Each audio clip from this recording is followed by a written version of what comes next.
Tardes a todas las personas que nos siguen desde el Facebook Live del Tribunal Supremo de Elecciones de Costa Rica.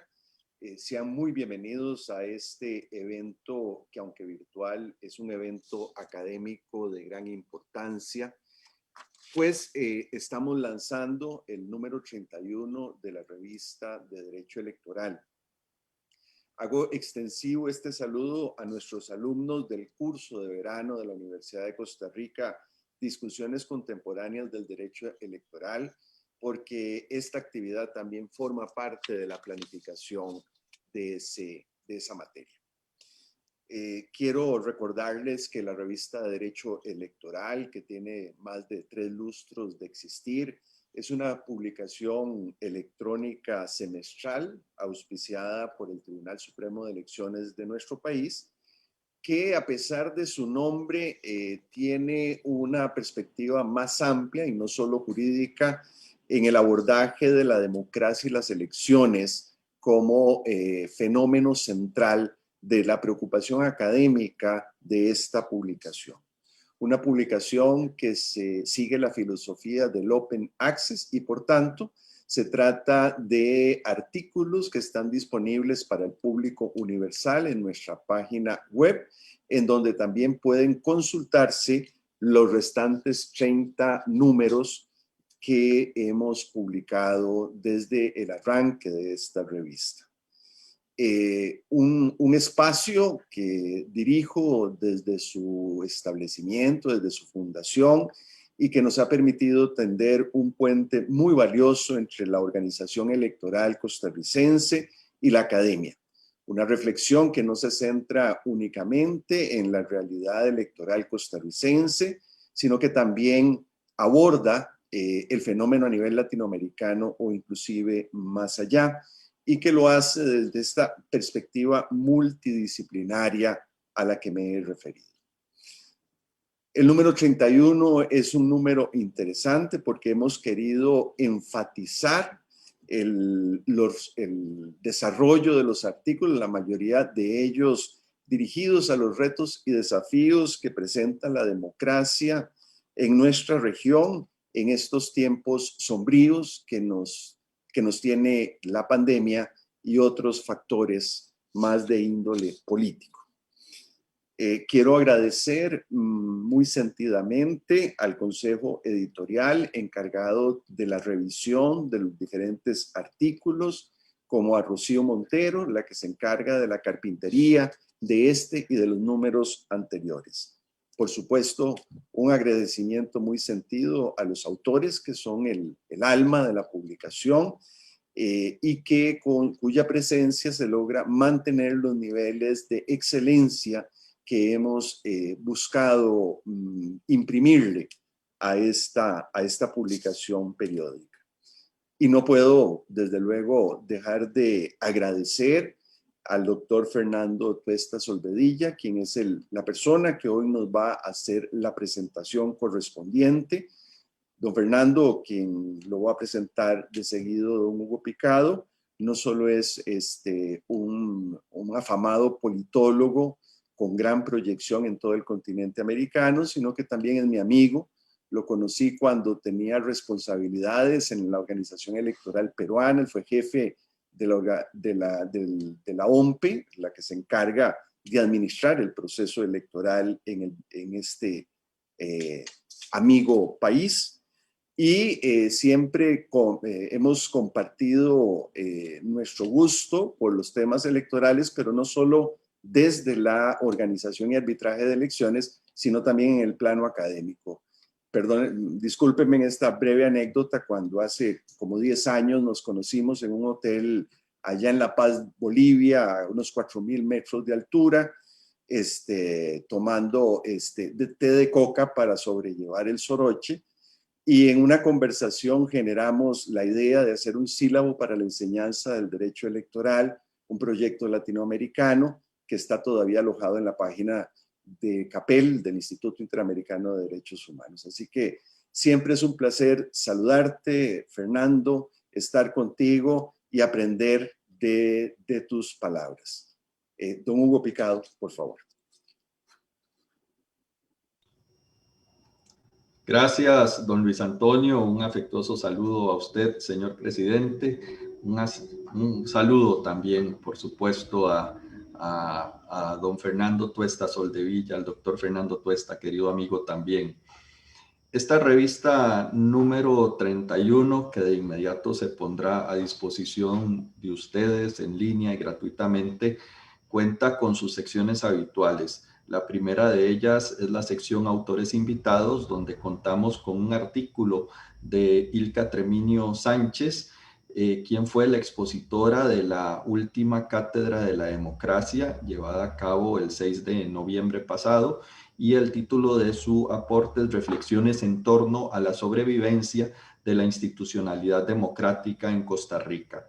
El segundo artículo que compone esta sección de autores invitados es de Jorge Vargas Cuyel, el director del programa Estado de la Nación, quien aporta un ensayo corto sobre el problemático presente e incierto futuro de la democracia representativa y sus desafíos. La sección Contribuciones desde el Tribunal Supremo de Elecciones abre con un artículo del magistrado Luis Antonio Sobrado González intitulado Reflexiones Electorales, Balance del año 2020 y Prospección. Sigue con un artículo de este servidor, Hugo Picado León, que se intitula Democracia y Pluralidad, Reflexiones en torno a la recuperación de la política. De seguido hay un artículo de don Gustavo Román Jacobo, que se intitula Populismo, la ilusión de todas las respuestas, y cierra esta sección de contribuciones desde el Tribunal Supremo de Elecciones con un artículo de don Andrei Cambronero Torres intitulado Sumario Electoral, una propuesta para la atención célere de denuncias por faltas electorales. La sección Contribuciones externas reúne en parejas artículos temáticos que pueden ser de interés para el diferente público que sigue la revista de Derecho Electoral. El primero de ellos lo escribe Amy Pamela Rodríguez Jiménez y se denomina Análisis de vulnerabilidad de Costa Rica y su código electoral de cara a la legitimación de capitales por medio del financiamiento de partidos políticos. También sobre el tema de financiamiento, pero ya en una perspectiva comparada, Daina Esmeralda Monroy Romero y Carlos Manuel Rosales García aportan su estudio sobre la fiscalización de los recursos financieros en materia electoral, haciendo particular análisis del caso mexicano. Los siguientes dos artículos tienen que ver con democracia y tecnología. Carlos Eduardo Mena Keimer aporta el artículo Democracia Digital, Características y Desafíos, mientras Ángelo Berboto es el autor del artículo El análisis FODA de voto electrónico y perspectivas de futuro. Luego vienen dos artículos referidos a las recientes elecciones en los Estados Unidos de América. Tatiana Benavides Santos es autora del artículo intitulado El rol de las autoridades electorales en las elecciones generales de Estados Unidos 2020, entre los desafíos de la pandemia y los intentos de deslegitimación del proceso electoral. Mientras que Jesús Guzmán Castillo, Juan Muñoz Portillo y Diego Vega Rojas son coautores del texto Fallaron las encuestas y los pronósticos en los resultados electorales de 2020 en Estados Unidos. Concluye esta sección con dos aportes comparados.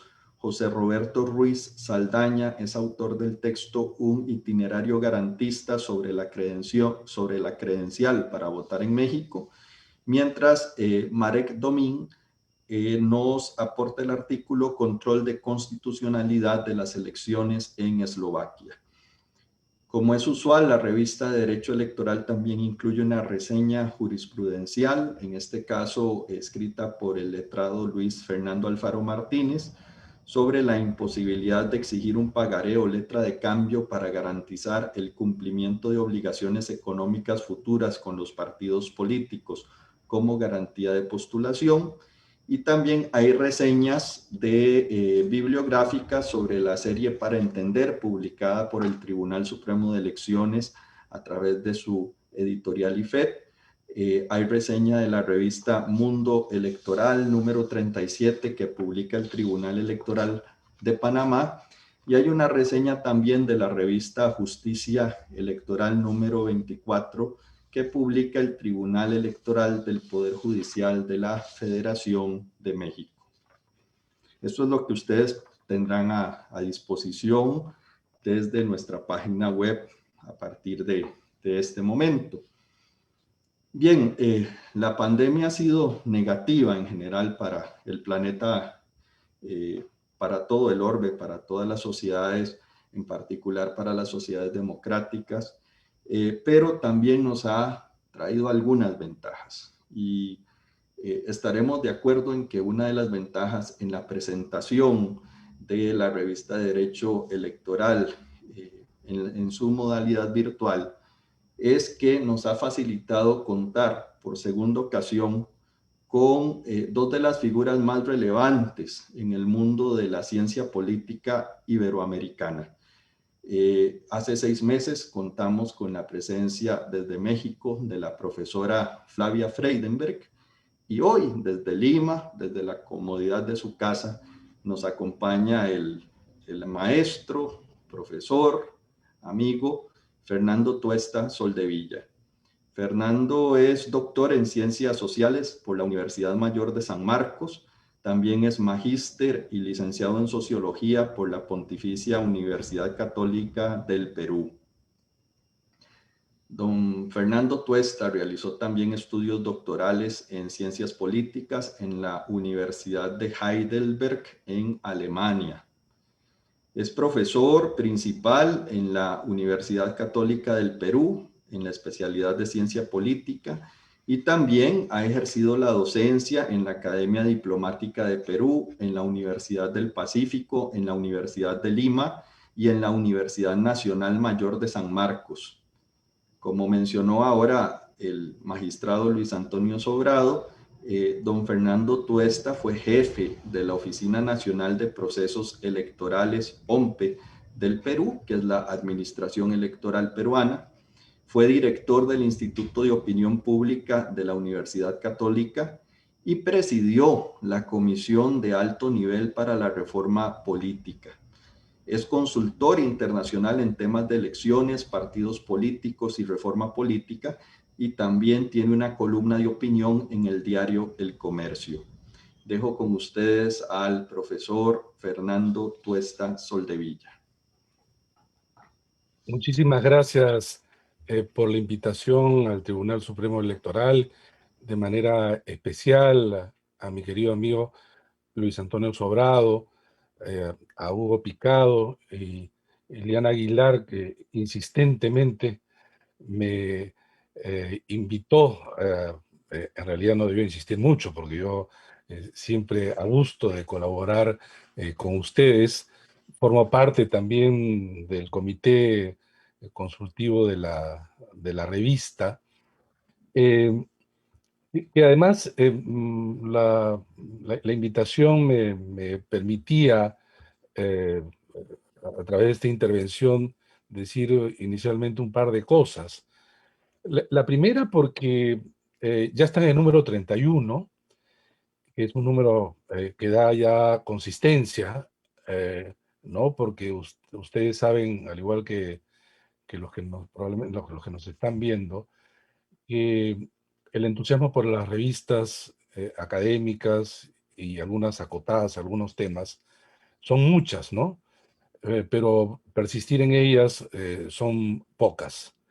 Y digo esto porque cuando fui jefe de OMPE entre el 2000 y 2004, yo fundé la revista que hasta ahora existe y ya está en el número 20, la revista Elecciones de la Oficina Nacional de Procesos Electorales.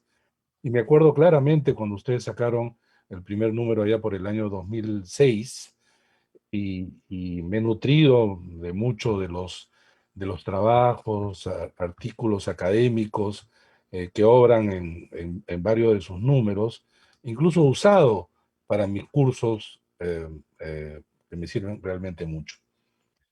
Eh, Toño efectivamente hizo recordar ahí esta anécdota en esa misión de observación en La Paz, y que produjo este sílabo que, dicho sea de paso, Toño, deberíamos de volver a actualizarlo, ¿no? Sería una cosa interesante que lo hicimos con Capel en un esfuerzo, y que claro, a estas alturas se ha avanzado tanto en el estudio, la investigación, ¿no? En la producción científica, eh, para hacer una suerte de, no llamamos estrictamente estandarización, pero sí hay, creo, en este campo que tanto nos apasiona e interesa, que es el campo de las elecciones, ¿no? En sus diversos ámbitos, ¿no? Tan amplio, algunos considerarían tan acotado, pero es tan amplio, y mientras más uno incursiona en él, más amplio todavía el horizonte se presenta, ¿no? Bueno, en primer lugar, eh, entonces felicitar a ustedes. De verdad, eh, la revista ya es parte de lo que es, digamos, esta comunidad electoral latinoamericana, ¿no? La revista Derecho Electoral, lo ha dicho bien Toño, eh, quizá el título puede ser hasta engañoso, ¿no? Porque no es de derecho electoral, ¿no? Es más allá de eso, ¿no? eh, es un nombre inicial, pero la revista ha crecido, ¿no? Ha crecido en varios sentidos, ¿no? En amplitud, en profundidad, en pluralismo, y ahí está felizmente alojada ahora en la web sus distintos números. Y por lo tanto agradezco mucho la invitación para decir algunas palabras en relación al contenido. Eh, Al inicio, antes de empezar esto, decían, ¿qué tal me pareció en términos generales? Yo dije, bueno, contundente por lo voluminoso, ¿no? Esto supongo que en la parte impresa va a ser, digamos, un número bastante numeroso en páginas, porque está nutrida además de tan interesantes artículos. Una de las cosas que, si no llama la atención, por lo menos está centrado, y cuando uno lee los artículos y de manera transversal, el tema de la reflexión sobre la democracia. Desde el discurso del 6 de noviembre, ¿no? De parte de Ilka Treminio, eh, no solamente invocaba a la necesidad de la mantención y mejores ajustes para la democracia representativa, ¿no? Y donde llamaba también la atención sobre los retos de los próximos meses que en Costa Rica se iba a enfrentar, sobre todo de revertir estos procesos de exclusión social generados por crisis económicas, decía ella, eh, que lo que ha hecho es justamente eso, ¿no? A determinados grupos hacerlos mucho más vulnerables, ¿no? Y esto, claro, no es solamente un reto para los gobiernos, es un reto para la democracia, más aún, si bien es cierto, y no se centra el trabajo, con el paso tan letal de la pandemia, el COVID-19, en todo el planeta, ¿no? Entonces, qué tan desigual ha hecho nuestros países esta pandemia? ¿Qué tan desigual está siendo este paso que además ha provocado la crisis económica en todos los países y mucho más en nuestra región, ¿no? O sea, ¿cómo revertir esto? Porque allí es donde siempre es, al otro lado de la medalla, entonces el campo de cultivo de los populismos y de populismo de todo signo, ¿no?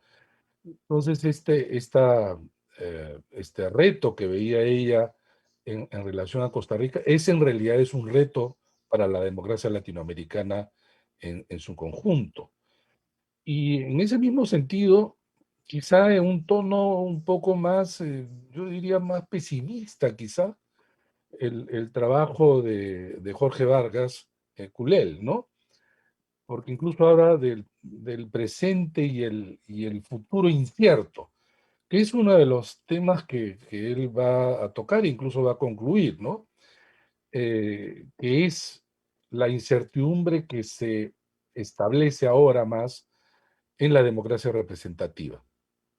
Y porque ciertamente uno de los aspectos tan eh, ampliamente visto en nuestros países es el desencuentro de los representantes y representados, ¿no? En una situación tal que es recurrente entonces escuchar en las voces de nuestros ciudadanos, electores, que no se sientan representados, ¿no? Y él, pues, quizá, repito, con una mirada un poco más, una mirada un tanto más pesimista, habla sobre si es que esto va a poder, la democracia va a poder sobrellevar. Él apuesta que sí, ¿no? Un ratito. Va a poder sobrellevarla, dice,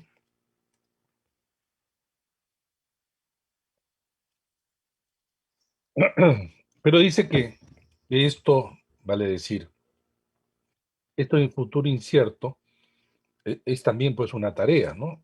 Y en buena medida, dice, está a cargo de los demócratas del mundo, y no le falta razón. Pese a los problemas, pese a las desafecciones, nada está dicho, ni la democracia tan estable como antes se creía, ¿no? Como el fin de la historia casi, pero tampoco que esto nos lleva a una situación inexorable de la pérdida de este sistema, que ahora en realidad es el que se ha expandido en proporción mayor en todo el mundo. Y entonces el trabajo de Hugo es un trabajo, si bien es cierto, tratando de mirar a Costa Rica, es un trabajo, digamos, más de un índole, de un ejercicio teórico, ¿no? Eh, Porque además quiere mirar prospectivamente al año 2050, ¿no? Y, eh, y entonces, ante la discusión sobre los diversos problemas de la democracia basada en 5 preguntas claves, ¿no? Hugo precisa justamente que un factor fundamental es el de la parte del sistema educativo, ¿no? Y dentro del sistema educativo, sin lugar a dudas, la educación cívica. Y porque, claro, cualquier democracia va a carecer por ese vigor que requiere si es que no tiene pues una cultura cívica que la soporte, que la sustente.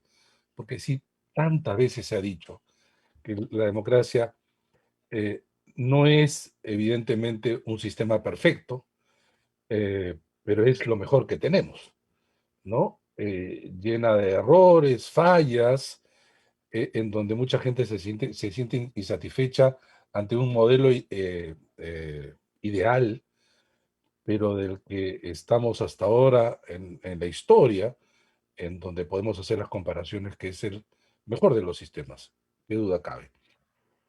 Y entonces, con esta preocupación desde Costa Rica, eh, eh, eh, Luis Antonio Sobrado hace el balance del 2020. Y me llamó la atención un aspecto interesante y sobre su prospección. Claro, él señala que pese a todo, las democracias latinoamericanas han pasado pues la prueba a partir también del desempeño de sus organismos electorales. Qué duda cabe, ¿no? Donde han jugado un rol fundamental.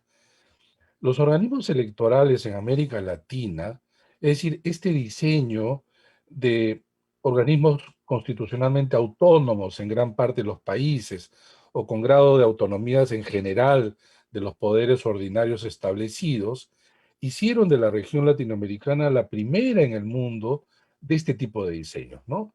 Apartado del Ejecutivo, apartado del Parlamento, con autonomías funcionales, administrativas, económicas, presupuestarias, etcétera, eh, han jugado un papel fundamental en lo que va del siglo, ¿no? Pese a que nuestras democracias han sido zarandeadas, eh, Toño, sin embargo, dice, miren ustedes, en Estados Unidos, ahora último nada más, con las elecciones del 3 de noviembre, han habido un conjunto de problemas que nosotros los latinoamericanos nos sorprendíamos y que pese a todos los que nosotros tenemos que cargar a cuestas en problemas estructurales, para nosotros eran pues impensados, ¿no? Cosas impensadas que está ocurriendo en Estados Unidos, el cual Toño, creo que en el fondo con un tono irónico dicen, sí, pues en el norte también tienen que aprender del sur, ¿no? No siempre nosotros mirando eh, eh, debajo de Latinoamérica y siempre aprendiendo. Y efectivamente, entonces lo que estamos es en un momento y un mundo sumamente dinámico, en donde los aprendizajes ya no es norte-sur, sino, y debe serlo así en ambos sentidos. Lo que ha ocurrido en los nefastos eventos de diciembre y ahora en enero en Estados Unidos es algo realmente pues impensado, ¿no? Y quizá para los norteamericanos solamente pensado para hacer algunas películas en Hollywood con esta fantasía que tanto desarrollan ellos, pero que esta pesadilla en realidad la hemos visto ahora último, ¿no? Y, y entonces digamos, reflexiones mayores que creo que son el núcleo de la revista, dan pie a los otros capítulos. Y hay un tema que es vital y que se toca a partir de dos trabajos, que es el tema del dinero, es decir, el financiamiento, ¿no? El financiamiento de los partidos políticos y en las campañas electorales. Si algo antes de la pandemia recorría los pasillos de América Latina, era el tema de la corrupción. Y el tema de la corrupción, sobre todo en los procesos electorales, que duda cabe, estaba centrado en el tema del dinero.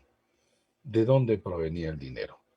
Esa es la pregunta que constantemente se hace. Pero el punto es que los partidos, tal como los conocíamos antes, ya no son así. Me refiero a partidos orgánicos, de masas, anclados ideológicamente, ¿no? Organizados nacionalmente, con trascendencia más allá de su generación fundadora, ¿no? Claros perfiles programáticos, elementos de identidad fuerte.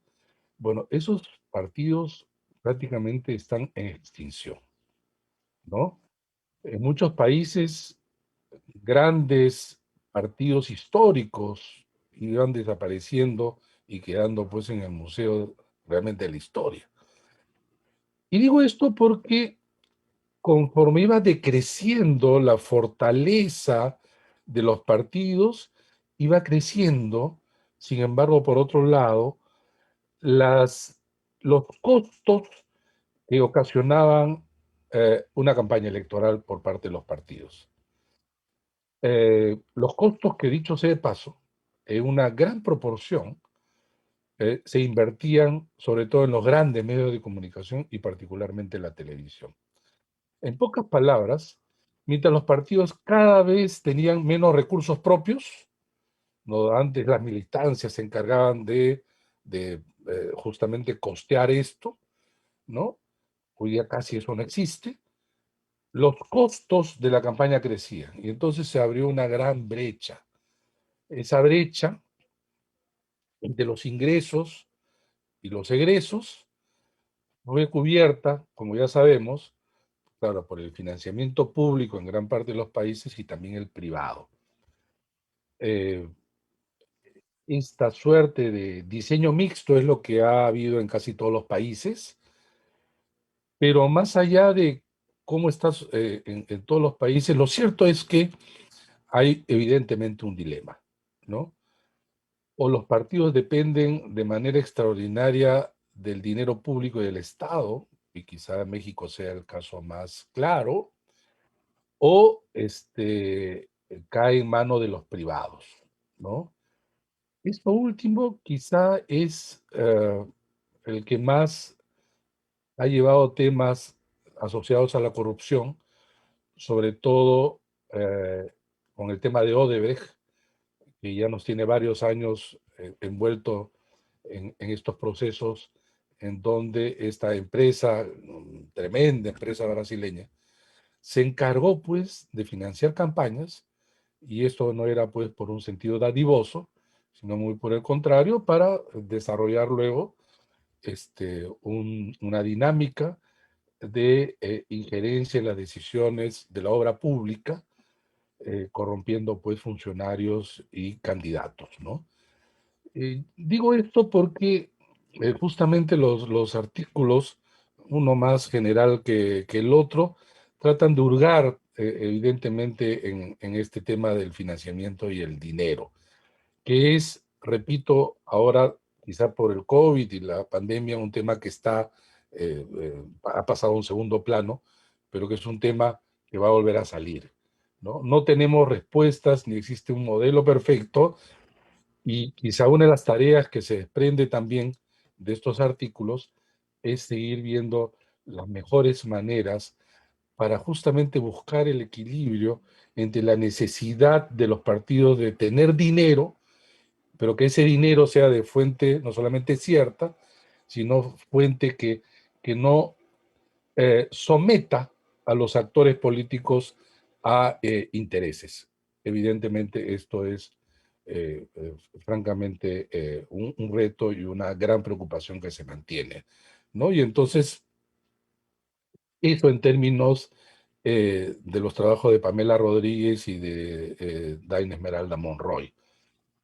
Y luego viene un tema que evidentemente está asociado también a esta discusión sobre la democracia representativa, que son los trabajos de Eduardo Mena, Carlos Eduardo Mena, y Angelo Berboto.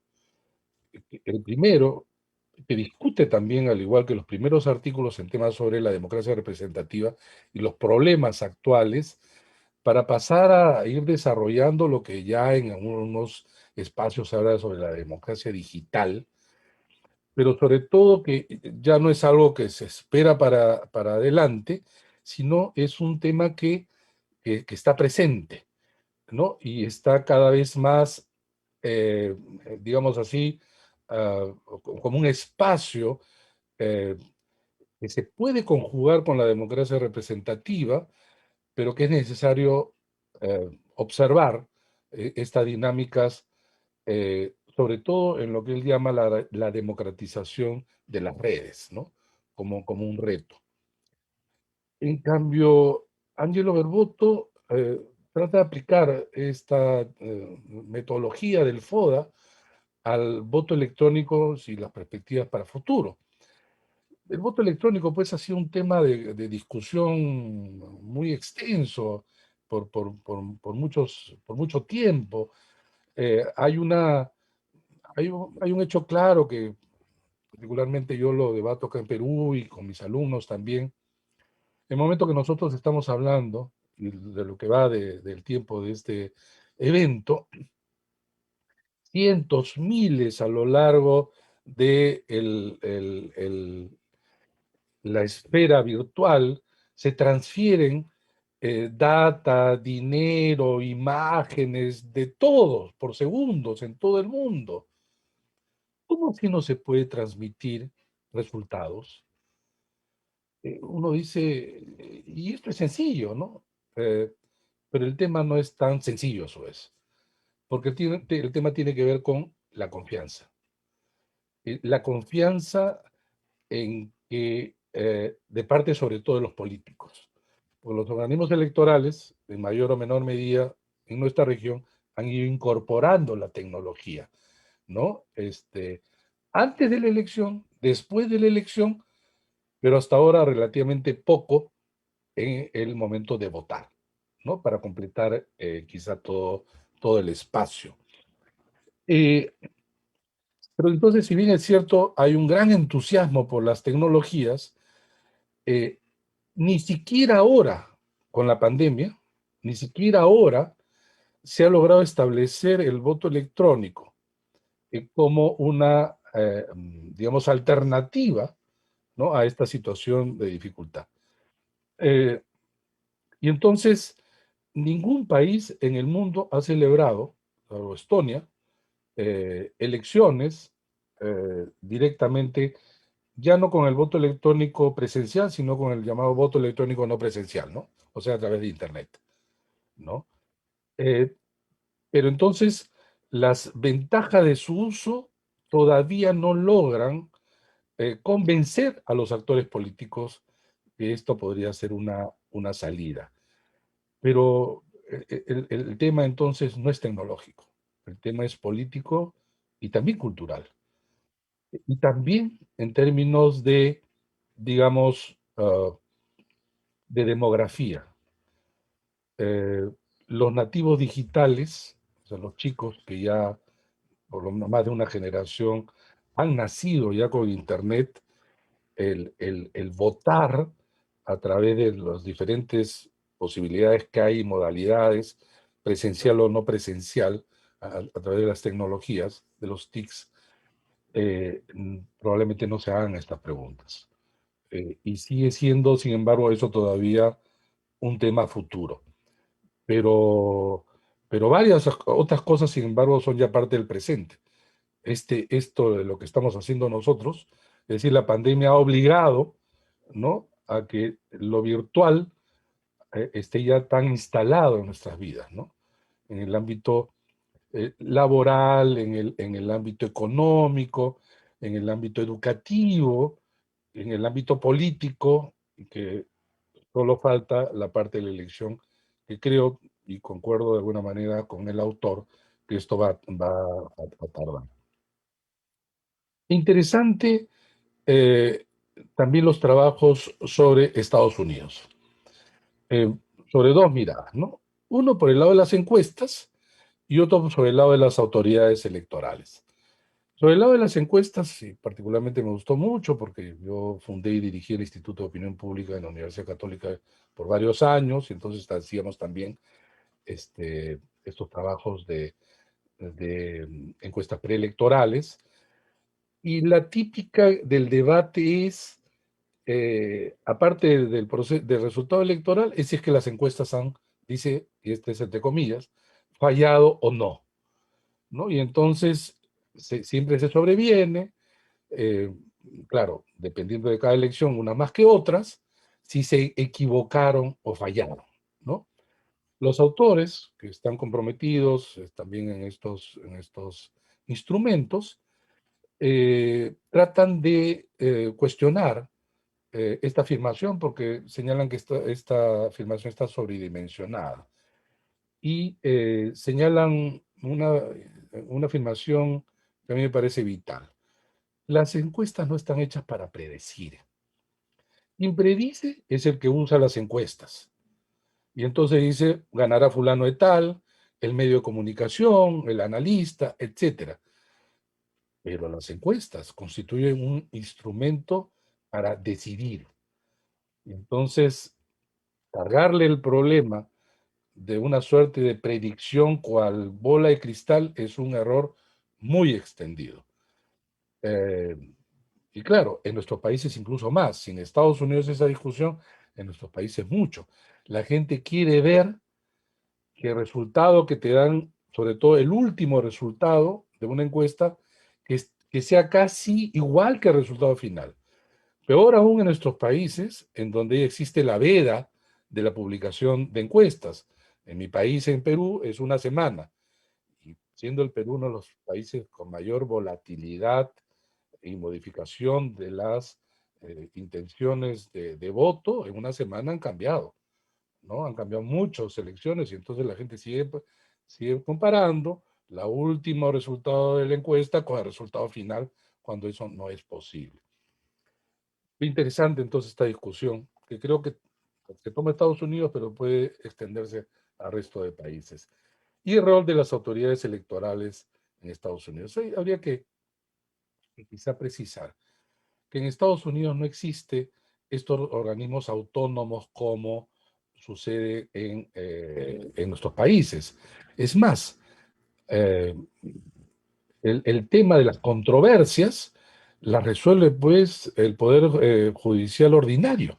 Y hemos visto que la Corte Suprema se ha encargado de resolver, ¿no? A ella le han llegado sobre todo esta cantidad de cuestionamientos que lo tradujeron en interponer en la Corte Suprema por parte de los republicanos, la gente de Trump, pero que ciertamente Trump ha hecho lo que quizá nadie había pensado, el daño que le ha hecho el cuestionamiento de las elecciones en Estados Unidos.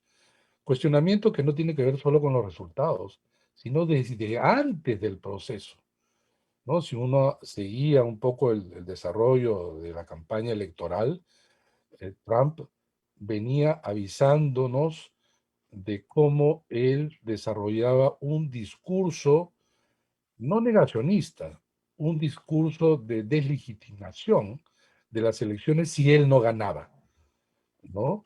Recordarán ustedes toda la discusión sobre el voto adelantado por correo, hasta el resultado último, y que en efecto, en el fondo, nunca dijo hasta el día de hoy que reconocía abiertamente el resultado, con todo lo lamentable que hemos visto, porque no son pocos, son 70 millones de electores que de alguna manera le creían, ¿no?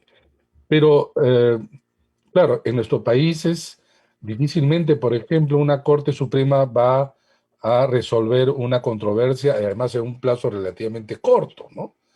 En nuestros países se sellaba el resultado justamente en estos organismos electorales constitucionalmente autónomos. Digamos, era, y sobre todo los tribunales, los plenos, ¿no?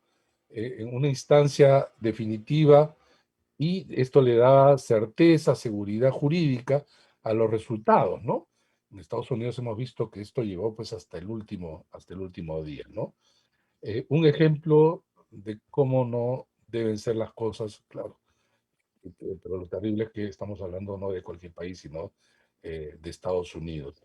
Y eso lleva a, a llamarme la atención sobre también el papel que pueden jugar efectivamente instituciones externas a lo que podría ser el propio proceso electoral en el caso de Eslovaquia, ¿no? Y por eso la discusión de Marek Domin sobre el funcionamiento del control judicial de la constitucionalidad de las elecciones, ¿no? Y ahí porque el tema termina siendo ese, cómo los resultados terminan decidiéndose no en la mesa de votación, sino en los tribunales, ¿no? Es lo que justamente en América Latina terminó por zanjarse allá por la década del 60, incluso se empezó en América Latina, en que se incorporaba esta suerte de cierre, ¿no? Cierre y candado con las decisiones inapelables de los tribunales supremos electorales o organismos similares. Hay otros artículos que complementan este interesante número 31 de la revista, pero que es, repito, rico en contenido, en además producir nuevas preguntas, ¿no? Y eso es lo que a mí me llamó, me avivó a leer y luego repasar ya transversalmente este número. No solamente entonces es un número que sirve para la academia, sino para el debate público. Termino diciendo, por un lado, mis felicitaciones a los responsables, al Tribunal Supremo Electoral por seguir apoyando revistas como esta, a Toño, a Hugo, que están tan comprometidos con lo que es la combinación del ejercicio de la gestión electoral con la reflexión y el pensamiento, en este caso, con un nuevo aporte con esta revista de Derecho Electoral número 31. Gracias nuevamente a ustedes.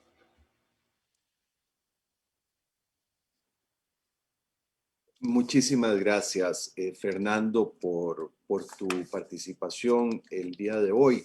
Yo creo que todos los más de 50 personas que hemos estado siguiendo muy atentamente tus palabras, coincidiremos en la manera magistral en cómo Fernando ha ido tejiendo los diferentes artículos y poniéndolos además en perspectiva. Sin duda dándole además un enfoque de gran profundidad que va a incentivar, a no dudarlo, la lectura por parte de todas las personas del planeta que tienen ya a su disposición este conjunto de artículos trabajados con gran esfuerzo, con seriedad y con profundidad. Y por eso, desde la dirección de la revista electoral, reitero nuestro profundo agradecimiento a tu participación el día de hoy, y creo que esto coadyuva a la única recompensa que un escritor puede tener, que es que lo lean, que su pensamiento se difunda. Saludes desde San José de Costa Rica, a vos que estás allá en Lima, Perú, y nos seguimos viendo en la construcción siempre permanente de una reflexión académica y científica sobre las elecciones y la democracia. ¿Cómo no? ¿Cómo no? Muchísimas gracias entonces, y a través de ustedes, a quienes nos están viendo, y de manera particular a los amigos en Costa Rica, esperemos darnos ya un abrazo presencial pronto. Cuídense y lo mejor para ustedes y sus familias. Gracias.